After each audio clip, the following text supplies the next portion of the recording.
Well, this is the first time that we've had this island spirit boat in a more populated area, and because I guess you could say we're kind of on a lee shore right now, the stern of the boat is facing shore, and we're not used to having ourselves exposed in this like open cockpit setting to everybody at shore. So hopefully they're far enough away that they can't really see what's going on here. Not that there's anything going on that shouldn't be.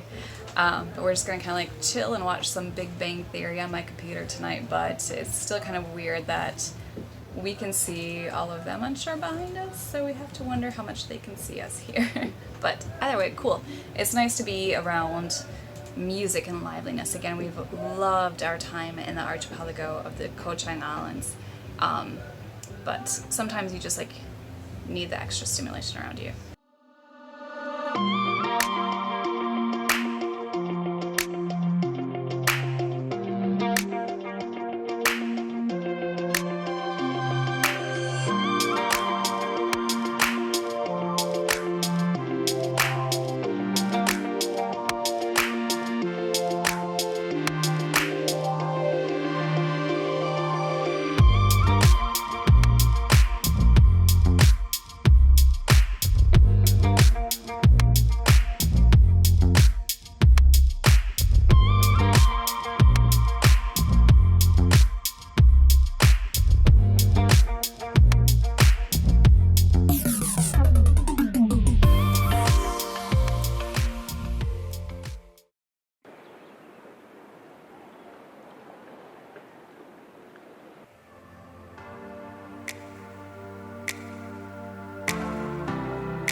I'm assuming you would like cheese on your eggs.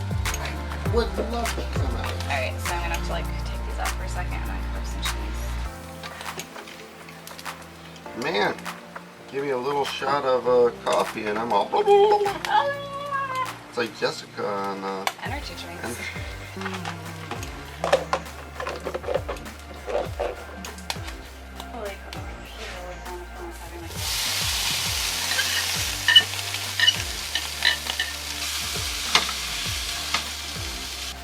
Yummy, yummy, yummy. Matt's got ham and cheese scrambled eggs. Bam. Just over easy on toast. It's nice when you gotta use up the last of your stuff. Yeah, still have about 25 eggs left with 2 days to go. Yep. So you're gonna see us eating a lot of eggs. And a block of cheddar. Oh. So I have to say, for the most part, we're not really breakfast people. We tend to wait until lunch for our first meal, maybe just grab a cup of coffee. But there is something about this like open air setting where you have like your table here and the nice water views and a great breeze rolling through that you want to cook up some eggs to go with your coffee and just enjoy your morning and kind of stretch it out. So this boat is great for that, great for meals on board. We pretty much always have food in front of us now, though. Might be bad for our waist. Yeah, it's that open air aspect of it, having the galley right here and your seating area right here. Directionally, you're always facing your stock of food. So yeah, we always have food in front of us. Okay. But, And we're pretty much never without a cold drink now either. Yeah, it's a little warm too, but oh, it's just absolutely beautiful here. Yes, we have absolutely loved our mornings on this boat. It's been spectacular. Pretty much, man, about 50% of the nights, 75% of the nights or something like that, I've been sleeping right out here. It has been amazing. Absolutely amazing. Beautiful sounds. I miss my wife because she's down there, but it's just, yeah, so comfortable up here. All right, let's dig in. I like catamarans. Yes. Someday, maybe. Someday. Not this year, but maybe someday. We'll see.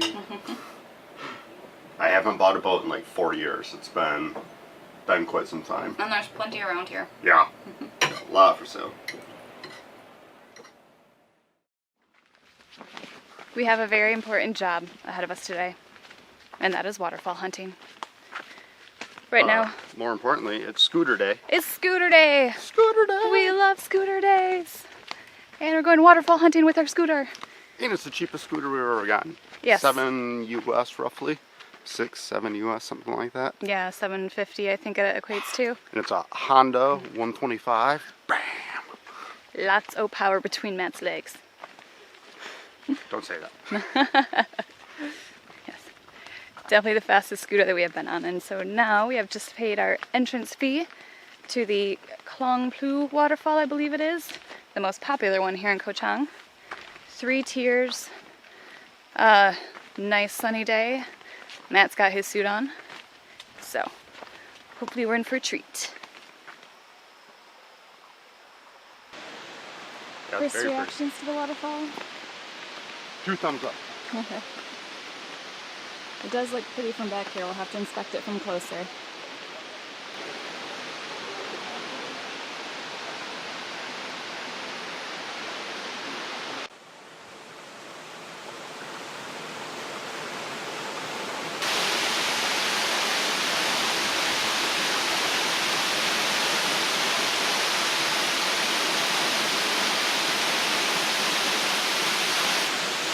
Yeah, it's definitely one of the more impressive ones we've seen.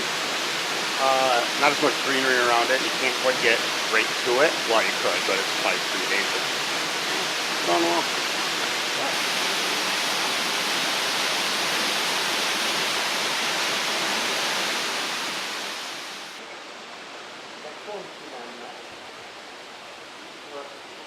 The sound of the water is putting me to sleep. This is a relaxing spot. I think that I still like the overall like chill area of the one in Koh Kut better. Yeah. Just because you were like right on the water in front of the waterfall. This one you kind of have to like put yourself way back to get in the shade, but the waterfall itself here is just so cool looking. Yeah, it is. It's very powerful. Yeah, I would love to come here one time during the rainy season and just like see it at full force. Right now we're closer to the dry season, so we're lucky that it was getting the flow that it was.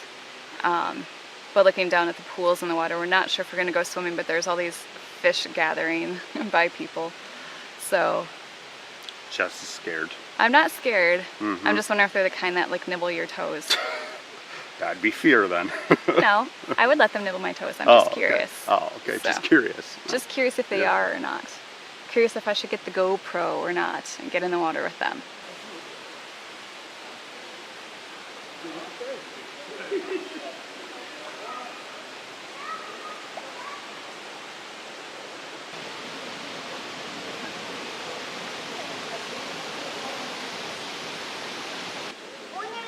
Should I stick my toes in? Huh? Should I stick my toes in and see if they nibble? Sure.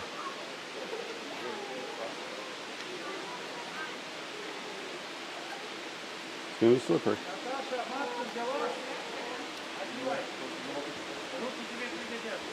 I've got one interested one. Yep, they do.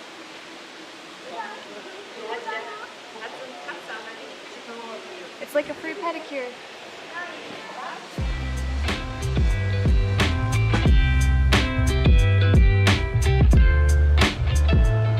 While we had a set of wheels at our disposal, I had Matt drive us to the lookout point by White Sand Beach so we could enjoy the beginning of the sunset surrounded by steep cliffs.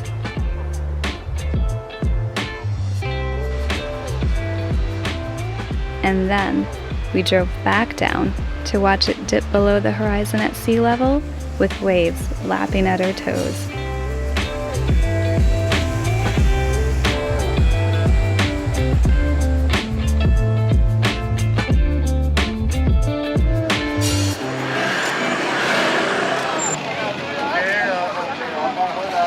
So tonight is dinner off the boat. We ran out of food that we had aboard, and the other thing too is we wanted to get down to the street market that they have set up. And basically all it is just a bunch of little stalls, the whole length of the road pretty much, all different kinds of stuff. You can get grasshoppers and crickets and that kind of stuff, or normal things, kebabs, fried rice, pad thai, those types of things, shakes, so on and so forth. Just looks like awesome food, but we're excited because we're extremely hungry. We've been fasting just because we don't have food. And here we are. Let's go see what we can find.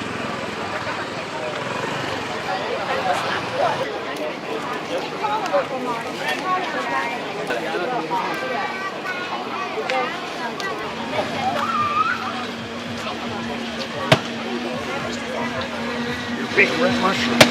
Yes, I need to try some bacon. Should we start with that? Okay. Let's do one to start. Yeah.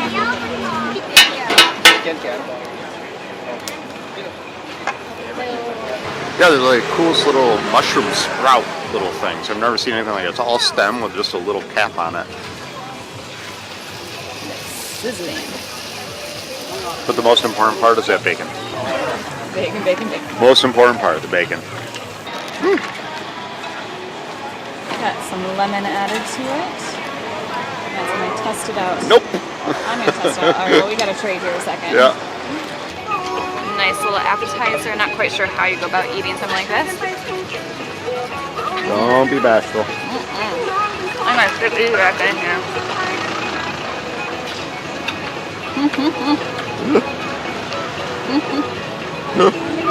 It's really good.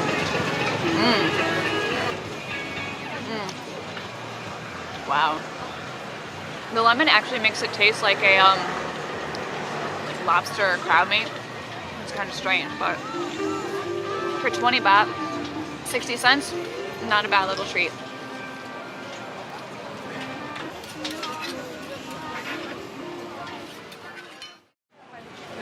Prime dinner seats in front of the little department store here. And Matt has got Pork.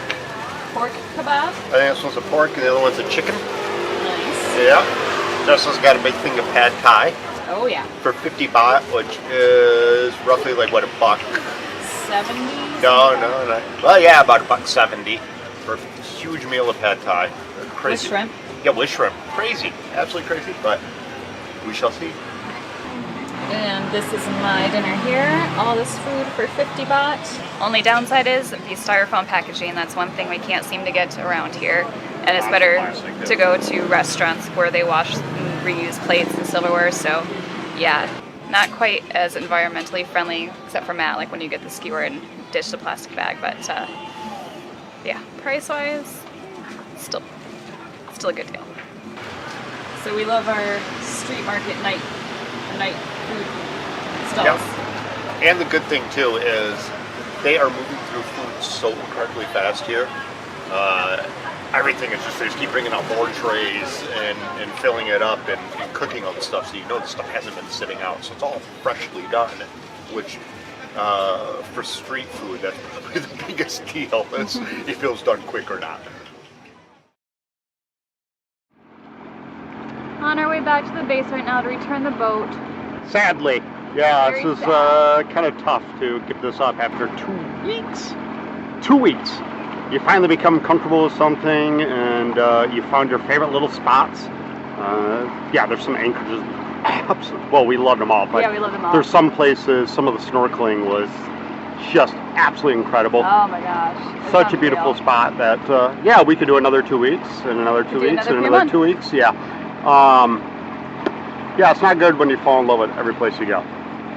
But, off to Cambodia next. Angkor Wat, and then a few more things, so, part of the fun. Yep, and Elements is sitting waiting for us back in the cold in Tercera. Not really too cold, not snowing at least, but we hope she misses us because we miss her. Yep, and the Georgie, And of course the Georgie girl. Yep. But yeah, that's about it for this charter. We can see the base now, and so in about 5 minutes we'll be disembarking and going ashore again for another couple of weeks, months. It's gonna be a long time before I can sleep again.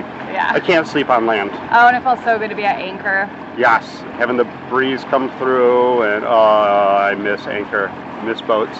But that's all right. We'll sacrifice for sacrifice for the next month and a half and deal with land life, I guess. I guess so. Deal with somebody else cooking all my meals. Yep. So this is the end of our cruising in Thailand. Maybe we'll be back next year, we'll see. For now. Yeah. Until I buy a boat here. There's still a lot to explore here. So we weren't planning on doing a synopsis or an explanation of what we thought about catamaran versus monohull, just because Jess and I really don't have a ton of experience with it. We've sailed this one for 2 weeks, live aboard. We've sailed on a few others, but they're all pleasure day sail type of things. So really our insight isn't worth much at all. We have more of like a live aboard experience versus like a cruising experience on catamarans, I'd say. Yeah, and it's always been beautiful days and beautiful times. So we really haven't seen the negative or the bad side too much, besides what we've heard and read from talking to other people. So really what it comes down to is, well, we weren't planning again on doing anything just because of the fact that we really don't have that experience to give much insight. But we've had so many people that have asked about it in the comment section and emails of what our thoughts were versus liveaboard versus monohull. We figured, okay, we'll at least tell you what we thought. Plus, we've had a lot of people that have asked too what our plans are if we're going to switch over to a catamaran. Simple answer is, if anyone's watching and they want an old aluminum boat in straight trade for their beautiful catamaran, absolutely email us. But beyond that, not soon. Anytime soon. We've got other plans. We've got other things that we want to do before, but we will eventually move to a catamaran. So now our feelings, what we think of catamarans. Basically, really it comes down to the view. For me, is my biggest thing with a catamaran. It's having that level surface from the bridge deck, the salon, the galley, to the cockpit. All one level. There's usually just a little step in between, in that almost 360-degree view that you get from inside. Versus a monohull where you're typically stepping down from the cockpit down into the hull. And we've spent enough time, enough anchorages, especially in our old boat. We're in this beautiful area, beautiful scenes, mountains around us, so on and so forth. We're down below. She's editing, or we're working on photos or whatever. And all you see are just like walls. And all you see is walls. And then sky through the ports. Yep. So all of a sudden you hear a dinghy zing past, or you hear someone on shore, something like that, and you got a prairie dog it. So you kind of look around through the portholes to see what the heck's going on around there, and you miss out on so much. So that was one of the catalysts. One of the reasons why we bought Elements was that it had that deck salon. It had that pilot house area where we could sit inside in the comfort and still see around us, get a good view of it. Negatives are, it's a smaller space than what you would get on a catamaran, and because it's actually sits lower than the cockpit, you do still limit your view a little bit versus a catamaran. So for me, it's really just the exposure and the experience of being able to see everything around you that catamarans excel at. The other things, of course, are the space, having that extra bit of room because of the width and the two narrow but two hulls, separate hulls, and those are really the big things for me as to what I feel. Jess has a little bit different of a feeling on it. And yeah, it is, like Matt said, for the space, you do get more inside and outside living space on a catamaran. I can't tell you how much time we spent out on the deck and out on the trampolines on the catamaran. We're back on Elements, like we have the cockpit, we use it sometimes, but otherwise we're usually indoors. So I think catamarans are nice for using that outdoor space too when you're in the right climates. But then also the catamarans give you much more of a separation of living space. In the mornings, I tend to get up a bit before Matt, like at least an hour. And so in our boat right now, there's no separation. We fold down our bed. So it pretty much like flows right into the galley. I can't make my coffee. I can't do anything until he gets up. And in the catamaran, like I'd get up in the morning, I would just like shut the door. I'd come up the steps into the salon, and I'm not going to stomp around, but I can make some noise. I can start my day before he gets up. So that definitely was a benefit for me. so it doesn't disrupt my important sleeping. So it doesn't. Yeah. Let him sleep till 10. Otherwise, I get a little cranky. So there is that separation. It's the use of space. And again, we sit in the cockpit of Elements. It's actually more comfortable than our previous boat is, but it's still a smaller space than what you get in a catamaran. You also are limited as to how wide the bimini can be. So in Elements, we have to put the drop cloths on the side to protect ourselves from sun. Where catamaran, you can kind of, it's such a wide bimini that you can usually move around throughout the day and find yourself in a nice shaded area. So there's that. That's a big part of it. Stability-wise, which is for a lot of people is the reason why I like a cat, it's level at anchor. Negative with that is the fact that the four corners basically almost act independent of each other. Well, not really. They seesaw with each other. And that gives you a faster motion. A lot of that's the weight, but it's also because of the four hulls. So you move around, it moves around faster, and it's a little bit of unpredictable motion. Jess still gets seasick. Just a little bit, sometimes. That type of movement, that unpredictable movement, it kind of heightens that effect. And for us on longer passages in the monohull, usually within like 12 to 24 hours, you get into the rhythm of the sea. Even if the boat's kind of going from side to side, you can expect like when the next wave is going to come. You can kind of like brace yourself. Yeah. Catamarans, like you said, they're a bit more unpredictable. You can never predict when or how the boat's going to move. It's so cute. Georgie, you can actually watch her. She'll start to lean into a wave before it even hits us. She knows that the next one's coming, the timing of them, how many seconds there are in between the wave patterns, and you'll see her start to lean into it right before the wave comes, and then she kind of rides with it and stuff. She's like a pendulum. She's like a pendulum. So we get that same way, not to the cuteness that she does it, but we do get that same way because we're able to predict it. Catamaran can't really predict what the waves are going to do, that motion, so you kind of bounce around a little bit more. Again, that gets her a little bit sick. So that's the negative with it, and the cost. Cost is a big part of it. They are typically more expensive, and a lot of that comes down to in the past couple of years, they've become a lot more desirable. More people are looking at them. They trust them now is a big thing, and they have experience with them. They like the space, so on and so forth. So they're retaining their value. Their value is actually, a lot of them are appreciating. So the ones that I looked at 5 years ago are selling for more than what I looked at 5 years ago for now a 5-year-older boat. It's incredible. It's actually, the market's improved on that, and unfortunately to the negative for us, but if you're selling one, great, good for you. So we do struggle with that cost part of it. We will eventually move to one. Hopefully in the next 2 or 3 years we'll end up switching over. Probably find a project boat again. Not to the extent of Elements. Not to the extent of Elements. We're not going to gut it and redo it, but we do want something that's a little bit of a project because then it makes it affordable for us. The other thing too is we purchased Elements with the direct goal of taking it to the northern latitudes. So bringing it north, we wanted that forgiving aluminum hull. So it's got a job to do. It's a tool. It's got a job to do. We're going to bring it to Norway. We're going to do maybe the Baltic region. We'll see what it is.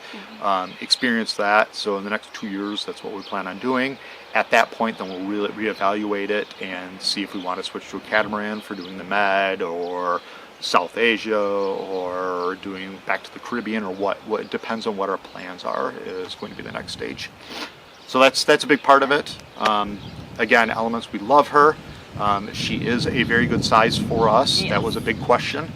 Yeah, I think the question we got asked, other than how do you feel about catamarans, are you moving to one, isn't Elements just going to feel incredibly small once you get back to her? And actually, no, not for the two of us. No, it seems to be it's a great size for us. I wish we had a little bit more storage space. Next boat that I built, and I wish I could shut the door on him when he's sleeping. Shut the door, yeah, so you don't have to listen to me snore. So we've got the size, but it is a good, manageable, easy size for us. So we look at a catamaran, we're probably going to look at that 38 to 40 foot range in that, because it is a manageable sail area for us. It is a manageable boat for us, just the two of us. So that is kind of our thoughts on catamaran versus the monohull. Nothing groundbreaking at all, but again, enough people asked that we figured, okay, fine, we'll actually talk about it and let people know what we thought. All right, so that was our cruising experience with Island Spirit Charters down in Thailand. And in the next episode, we'll pick up where we get back to Elements, start projects, and then get ready to take her north. So stay tuned for that. What is up? We are in a little tuk-tuk in Bangkok with sailing doodles. I think that's got good lighting at least. Yeah. That's the Osmo pocket. Oh, what is it, baby? It's like a little camera. It's like a minion. But gimbals, because I haven't enough One drink night yet, in it is Bangkok, still alright. met up with Bobby and Laura from Sailing Doodles. Why is there tremors? Yeah. I don't even know what's happening right now. Oh, yeah. And then you have like In Bangkok with Sailing Doodles. Taking a tuk-tuk for some Indian dinner. And it's just like what GoPro does. We're gonna have a good night. Yeah, here we go. It's cocktail hour. Cocktail hour. Cocktail hour. And a big thanks to Island Spirit Yacht Charters for hooking us up with this Island Spirit 380 for our time in the Koh Chang area.